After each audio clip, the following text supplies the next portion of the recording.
E aí pessoal, emblema aqui para mais um vídeo. E esse vídeo até que demorou um pouco para sair, né? Porque meio que eu, falar a verdade, né? Não quis ver o último episódio de Dan, cara.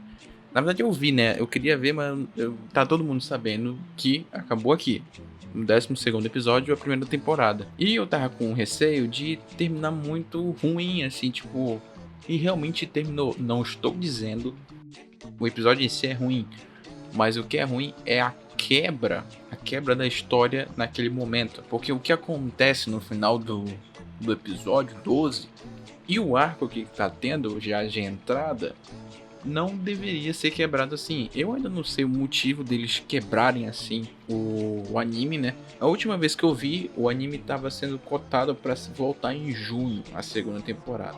Talvez adiantem, porque aparentemente parece que tem muita coisa pronta, mas a gente não sabe, né? O bom é que o mangá ele acaba ganhando uma grande vantagem de tempo e capítulos extras. Mas falando sobre o episódio em si, ele começa basicamente sendo a introdução do novo arco que estava sendo feito antes da gente ver o boneco lá vivo. E falando nele, a gente tem a resolução do encontro dele com a amada dele. Depois de se encontrar naquele lixão, a amada dele decide ficar junto com a família da Momo. E ela, nesse episódio, ela tá bem caladinha, ela não tá falando nada. Ela deve ser uma personagem assim mais calada, mais na dela. E o combinado é o seguinte, que a boneca ficaria na casa da Momo e de noite, às madrugadas, o boneco que tem vida iria durante a noite visitá-la, fugindo assim da escola. E só um adendo rápido, a gente tem novamente uma pequena participaçãozinha da velha Turbo, cara, mas é muito rápido, muito rápido. Eu gosto demais da personagem, queria muito que tivesse mais cenas dela, mas eu acho que vai ficar só pro final desse arco do Mal Olhado. Mas é uma personagem que tá fazendo falta ali. Gostei muito dela nos primeiros episódios e infelizmente ela não tá aparecendo mais nesses últimos episódios que tivemos, né? Tivemos, não sei. Aí a gente tem a resolução, né, dos personagens, dos bonecos lá, que sinceramente, se fossem pra encerrar a temporada, seria muito bom encerrar aqui, cara.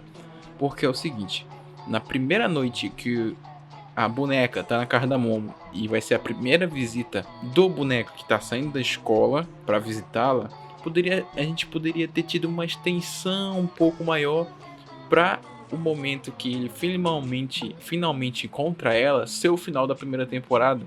Só que não sei o que aconteceu, sinceramente nem imagino o que aconteceu aqui.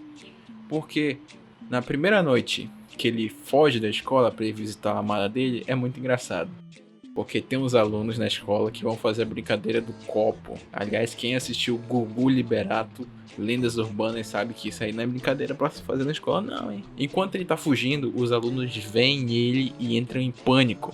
E sabe o que ele faz? Ele faz o mais racional de tudo. Ele sai correndo em direção a eles e pula a janela e corre madrugada dentro, desesperado pra encontrar a amada dele, cara. E ele tá correndo em tanta velocidade que ele não percebe que ele atravessou uma avenida expressa e tá vindo um caminhão naquele exato momento e ele é atropelado, cara.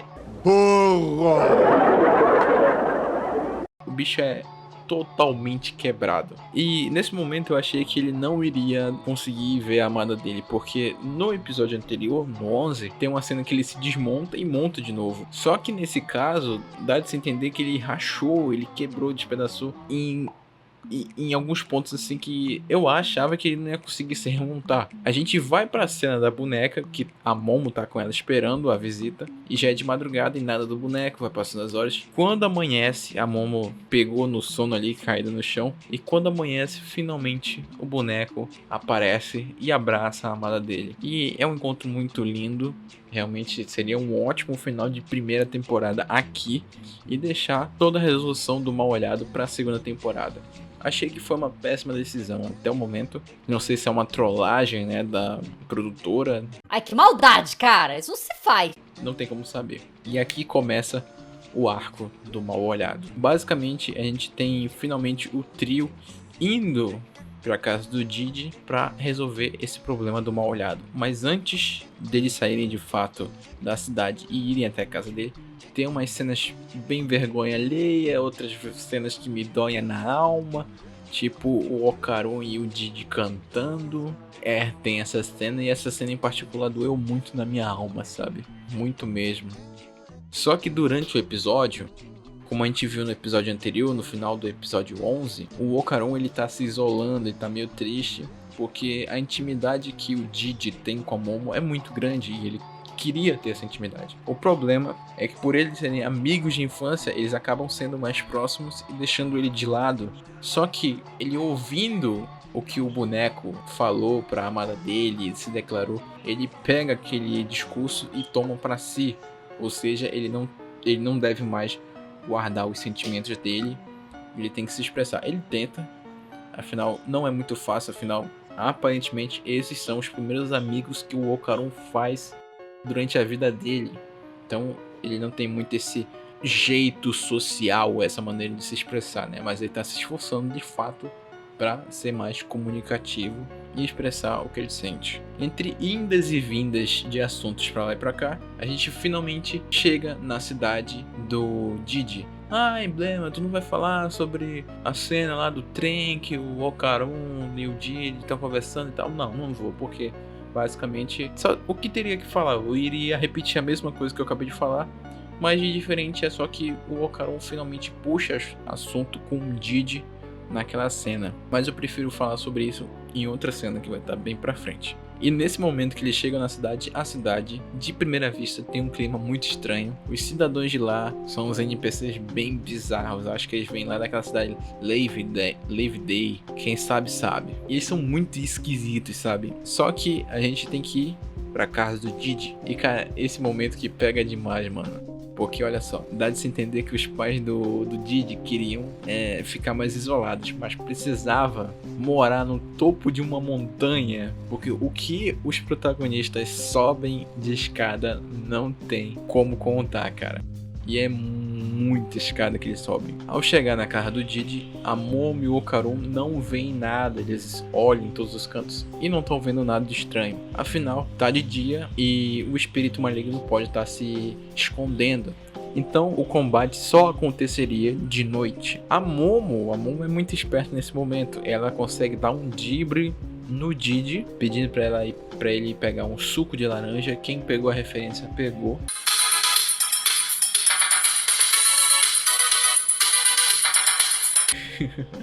Eterno pai de família. Enquanto tá só ela e o Okarun, ela pega as coisas dela e vai para um banho termal da cidade, deixando o Okarun e o Didi sozinhos. E para falar a verdade, essa era a intenção dela desde o início, deixar os dois sozinhos. Ela vê que talvez a presença dela estivesse atrapalhando o Okarun e o Didi se tornarem amigos. Olha só como é, assim, bem escrita essa parte, sabe? O Okarun, ele tá com problemas de conversar com a Momo, porque o Didi tá monopolizando o assunto, não por maldade, né, aparentemente. E a Momo tá querendo sair da cena, porque ela acha que ela tá monopolizando também a conversa entre ela e o Didi, pro Didi não tá podendo conversar com o Okarun. Então ela decide sair fora para eles se tornarem mais íntimos e amigos. Os dois sozinhos, o Didi convida o Okarun para jogar futebol e o Okarun, apesar dele não ter habilidade, ele aceita, pensando em assim, fazer uma surpresa para Momo, mostrando que ele ficou habilidoso em jogar futebol. Ele é o novo Pelé, né, Nobara? Em campo, as pessoas costumam me chamar de Pelé. E a gente tem uma cena, cara, a partir daqui é ladeira abaixo, sério mesmo. A Momo finalmente chega nos seus banhos termais e desse momento pra cá é ladeira abaixo. Mas eu já vou falar disso daqui a pouco.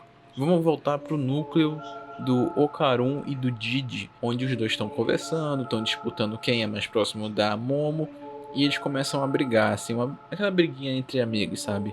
Só que no meio da briga, o Okarun repara uma coisa, que existe um cômodo meio diferente acoplado na casa do Didi. Após eles perceberem isso, o Didi e o Okarun entram na casa e, querendo muito saber o que tem dentro desse cômodo, que ele mesmo nunca tinha percebido antes, ele vai lá e ele pega uma marreta e começa a quebrar para ver o que tem dentro desse cômodo. Quando essa parede é quebrada, o que a gente vê é uma sala cheia de selos. Eu creio que sejam selos, podem ser só pergaminhos, Mas eu creio que, com meu conhecimento avançado em Naruto Shippuden, isso são selos. Talvez fosse para selar a presença do mal-olhado, né? E o núcleo do Okarun e do Didi acaba por aqui. A gente volta pra Momo e essa cena, mano, ela é polêmica, porque basicamente ela tá lá tomando banho nas águas termais, quando de repente entra um monte de tiozão, mano, um monte de tiozão entrando junto com ela. E eles falam que eles estão no banho misto. Caso você não saiba, nos países orientais, né, banhos mistos são muito comuns, eles existem, acho que até hoje em alguns lugares. Claro que ainda existem banhos separados, homens e mulheres, mas banhos mistos existem. Ou seja, homens e mulheres podem tomar banho no mesmo local, nessas fontes termais. Só que eles entram e dá pra ver que a Momo entra em pânico rapidamente por aqueles caras esquisitos estarem entrando junto com ela. Só que eles não estão entrando só por entrar, eles estão entrando basicamente pra ver mulher pelada. Eles mesmos falam isso durante a cena, que eles são jacarés. E jacarés é um termo usado para homens que entram em banhos mistos com a intenção de ver mulheres e possivelmente, aparentemente pelo que eu vi na cena, fazer coisas erradas com mulheres. A Momo, ela entra em desespero e já pensa em entrar em confronto. Só que como basicamente os poderes dela funcionam com ela apontando, não que não funcione quando ela não aponta. Por exemplo, no combate que ela teve contra a acrobata sedosa, ela tava com as mãos amarradas. Só que ela teve mais dificuldade de utilizar os poderes dela quando estava com as mãos presas. E ela tá em outra desvantagem, que ela tá ficando tonta. Ela passou tanto tempo naquelas águas termais que ela tá ficando meio tonta. Então isso atrapalha na execução dos poderes dela. Então ela tem, na verdade ela tem 3 fatores contra ela. Porque quando um dos tiozãos agarra ela, segura ela, ele joga ela para baixo da água. Então ela tá meio que sem fôlego também. Então tá tonta, tá com os braços presos e está submersa. Então ela tem 3 pontos atrapalhando ela a usar os poderes dela. E basicamente também acaba aqui esse episódio. Na verdade acaba com o Okarun e o Didi, só que eu preferi deixar a mão pro final. E acaba o episódio 12 aqui. Infelizmente, assim, vocês estão vendo, né? O ápice do bagulho é o final da temporada. Teve alguma coisa de errado por aí, né? Pois é, né? Era melhor ter encerrado lá com os bonecos que estavam a fim de fornicar. Era melhor ter encerrado com eles. E pessoal, esse foi o episódio 12, episódio final da temporada, da primeira temporada de Dandadan. Foi uma temporada muito boa, o único erro dela foi ter terminado nesse ponto aqui. Sinceramente, eu acho que devia ter estendido mais a história dos bonecos, ou antes dela, para terminar exatamente nesse ponto, onde ou o boneco encontra a amada dele lá no lixão, ou eles têm um reencontro deles de noite lá com a Momo lá. Foi uma péssima decisão, não sei quem decidiu isso, mas tudo bem. Foi um anime muito bom e eu espero que a segunda temporada seja muito boa, sinceramente. Só que 7 meses não vai dar para aguentar, então se preparem, porque vai vir a análise de Dandadan. Bem pessoal, obrigado por assistir o vídeo. Fica por aqui mais um vídeo desse canal.